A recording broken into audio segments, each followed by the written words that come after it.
Assalamualaikum warahmatullahi wabarakatuh. Alhamdulillahirabbil alamin wassalatu wassalamu ala asyrafil anbiya'i wal mursalin wa ala alihi washabbihi ajma'in. Amma ba'd. Apa khabar sahabat-sahabat saya sekalian? Sihat ke? Dah solat ke belum? Jangan buat lupa ya. Kalau belum solat, lepas ni kita solat sama-sama, okey? Baiklah sahabat, hari ni saya nak kongsikan tentang satu perkara yang sangat penting tapi ramai yang tak buat, iaitu solat. Solat adalah tali hubungan kita dengan Allah. Sahabat, bayangkan sebuah rumah tanpa tiang, runtuhkan. Begitulah juga kehidupan tanpa solat, kosong, tak stabil. Solat bukan sekadar gerakan, tapi tali hubungan kita dengan pencipta. A'udzubillahi minasyaitonirrajim. Inna solata tanhar 'anil fahsya'i wal munkari. Sadaqallahul azim. Yang bermaksud, sesungguhnya solat itu mencegah daripada perbuatan yang keji dan mungkar. Surah Al-Ankabut ayat ke-45.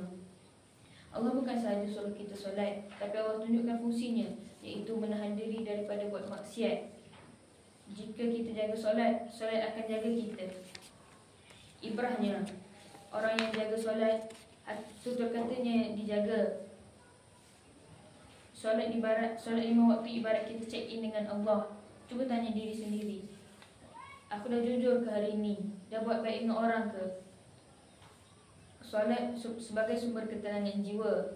Pernah tak rasa jiwa serabut, hati tak tenang? Cuba tanya, dah solat ke belum aku hari ini? Kerana tenang itu datang bila jiwa kembali pada pencipta. Firman Allah, A'udzubillahi minasyaitonirrajim. Innani anallahu la ilaha illa ana fa'budni wa aqimis salata li dzikri. Sadaqallahul azim. Sesungguhnya aku ini adalah Allah, tiada Tuhan selain aku, maka sembahlah aku dan dirikanlah solat untuk mengingatiku. Surah Taha ayat ke-14. Solat ibrahnya, solat bukan waktu kita tinggal dunia, tapi waktu dunia tinggal kita. Kita berdua dengan Allah, mengadu segalanya, dan dari situ lahirlah satu rasa tenang tak terganti.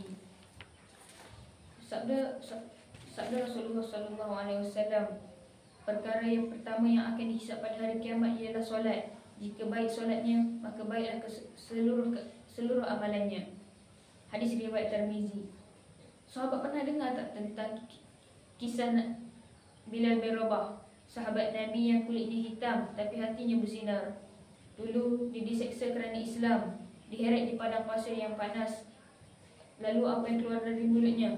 Ahad, Ahad, Ahad. Kerana dia percaya dengan Tuhan yang satu. Bila Nabi wafat, Bilal berhenti azan kerana tak mampu sebut nama Muhammad. Tetapi apabila dia sambung azan, semua sahabat menangis kerana rindu. Begitulah kuatnya cinta Bilal kepada solat, kerana waktu itulah dia bersama kekasih jiwanya, iaitu Allah dan Rasul. Marilah sahabat, marilah dengarkan sedikit nasyid daripada saya tentang solat. Ku mohon padamu ya Allah, kuatkan hatiku dalam solat, jadikan ia cahaya hidupku, tanda cinta yang takkan padam. Solat bukan part time, solat bukan sometimes, solat bukan no time. Solat mestilah full time, on time, kalau boleh overtime, kerana mati anytime. Hashtag solat bukan pilihan tapi kehidupan. Sekian, wabillahi taufiq wal hidayah. Wassalamualaikum warahmatullahi wabarakatuh.